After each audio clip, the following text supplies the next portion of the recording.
তোমরা যারা class 11 semester 1 political science নিয়ে পড়াশোনা করছো, তোমাদের জন্য আজকে ভিডিওটা খুবই গুরুত্বপূর্ণ। তোমাদের আজকে আমি ইউনিট 3 শেষ টপিকটা অর্থাৎ citizenship in the constitution of India অর্থাৎ ভারতের সংবিধানের নাগরিকত্ব এই টপিকটা সম্পূর্ণভাবে আলোচনা করে দেবো। ক্লাস 11-এর পাশাপাশি ইউজি কোর্স এবং পোস্ট গ্রাজুয়েট কোর্স এই দুটি কোর্সের যদি এই সিলেবাসের অন্তর্গত থেকে থাকে তোমার জন্য এটা কিন্তু খুবই গুরুত্বপূর্ণ। তোমাদের বলে রাখি যে এর আগে কিন্তু ইউনিট 1 এবং ইউনিট 2 থেকে ভিডিও দেওয়া হয়েছে।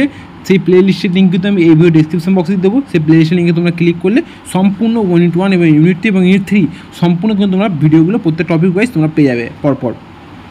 আর তোমাদের আমি এই নোটসটা পিডিএফ সম্পূর্ণভাবে এই ভিডিও ডিসক্রিপশন বক্সে দিয়ে দেবো। এই পিডিএফটা লিঙ্ক ক্লিক করলে তোমরা কিন্তু সম্পূর্ণ পিডিএফটা অ্যাক্সেস করে নোটসটা খাতায় করে নিতে পারবে।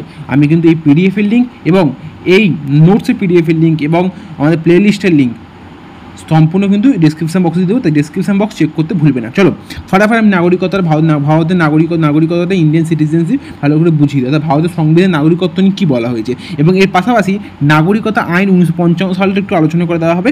সব দিয়ে দেওয়া রয়েছে।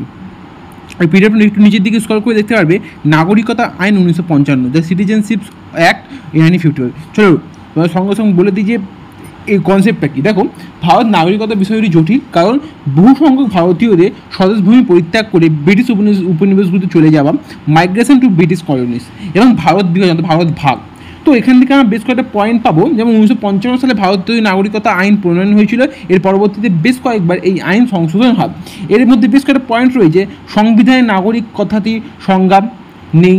2 নম্বর হচ্ছে সংবিধান কার্যকর হওয়ার সময় নাগরিকতা অর্জনের 2টি প্রধান শর্ত। পাকিস্তান থেকে আগত ব্যক্তির নাগরিকতা প্রদানের শর্তাবলী। 4 নম্বর পয়েন্ট পাকিস্তান চলে যাওয়া ব্যক্তির নাগরিকতা বিলোপ। 5 নম্বর পয়েন্ট ভারতের বাইরে বসবাসকারী ভারতীয় বংশদের নাগরিকতা প্রদানের শর্তাবলী এবং 6 নম্বর ভারতীয় নাগরিকতার বিলোপ। এবং একটুখানি আমাদের এখানে মনে রাখতে হবে নাগরিকতা আইন 1955 সাল। এখানে কি বলছে? এখানে বলছে দেখো যে এই আইনে মোট 19টা ধারা ছিল এবং 4টি তপশিল ছিল, কিন্তু 1957, 1960, 1986 এবং 1992 এবং 2003 সালে মূল আইনটিকে সংশোধন করা হয়েছে। বলা বাহুল্য ওইসব সংশোধন প্রায় যেসব পূর্ব সাধিত হয়েছিল এর আলোকে বর্তমানে ভারত নাগরিকতা অর্জন ও বিদেশ স্বাধীনের বিষয়টি আলোচনা করা হয়েছে। নাগরিকতা আইন 1955। তো এই সম্পূর্ণ পিডিএফের লিঙ্ক আমি ডিসক্রিপশন বক্সে দিয়ে দেবো। সেখান থেকে লিঙ্কে ক্লিক করে তোমরা সম্পূর্ণ পিডিএফটা অ্যাক্সেস করতে পারবে। প্লে লিস্টের লিঙ্ক কিন্তু আমি ডিসক্রিপশন বক্সে দিয়ে দেবো, সেখান থেকে প্লে লিস্টে তোমরা কিন্তু অ্যাক্সেস করতে পারবে। তো এই ছিল তোমাদের আছে ভিডিও এবং ইউনিট 3 এই সপ্তাহে আমি শেষ করে দিলাম। ইউনিট 3 4টে টপিকই শেষ করে দিচ্ছি।